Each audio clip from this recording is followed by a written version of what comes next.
Afin de réaliser un appareil à crème brûlée sans cuisson au four, nous avons besoin de lait entier, de crème, de lait en poudre, de vanille, qu'elle soit liquide ou en gousse.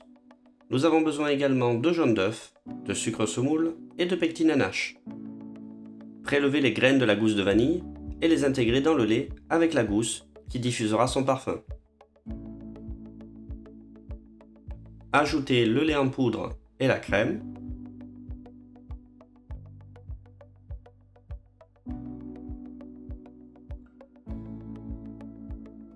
Dispersez avec le fouet les grains de vanille directement dans le lait.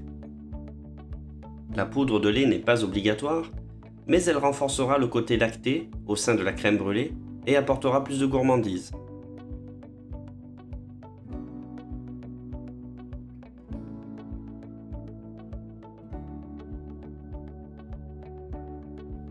Une fois le lait bien chaud, filmez et laissez infuser la crème afin de développer les arômes.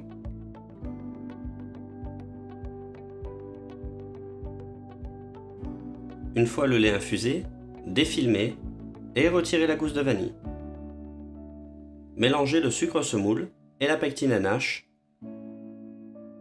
Il est toujours important de mélanger le sucre semoule à la pectine et de les verser en puits afin d'assurer une bonne répartition.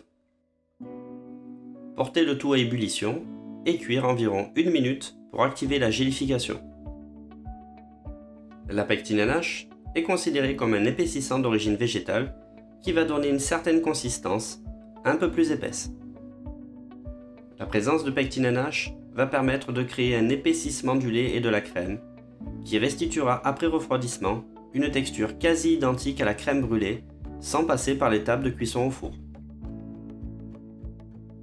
Une fois l'ébullition atteinte, maintenir la cuisson durant environ 1 minute. Parallèlement, mélangez les jaunes d'œufs avec le sucre semoule. Veillez à mélanger les éléments immédiatement, sous peine de voir les jaunes d'œufs formés de petits grains. On dit alors que le sucre a cuit les jaunes.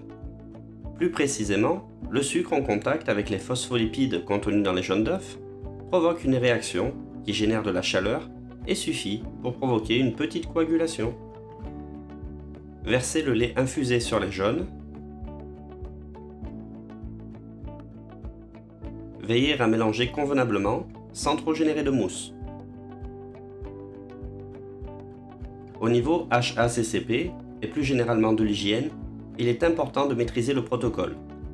Pour éviter tout risque bactériologique, on peut privilégier l'utilisation de jaunes d'œufs pasteurisés qu'on appelle ovoproduits, à l'instar d'œufs coquilles qui peuvent présenter un risque de contamination si la manipulation des œufs n'est pas conforme.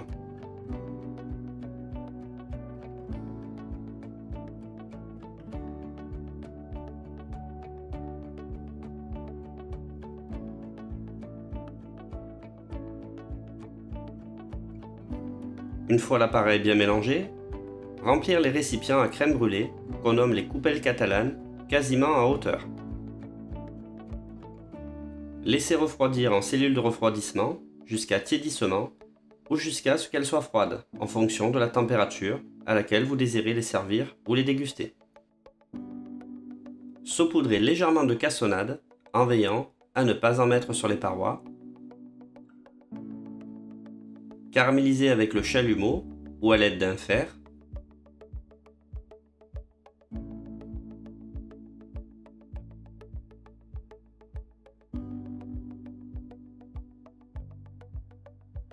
Reparsemez de cassonade et recaramélisez.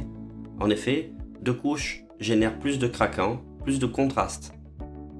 Évitez l'utilisation de la salamandre qui risque d'entraîner une seconde cuisson de la crème et de rendre celle-ci granuleuse. On parle de formation de nid d'abeilles.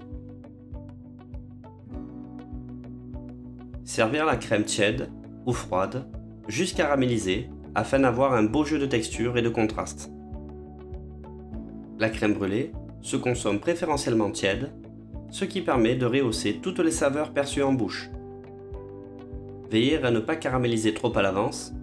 En effet, l'humidité de la crème a tendance à rapidement mouiller le caramel qui perdra son effet craquant.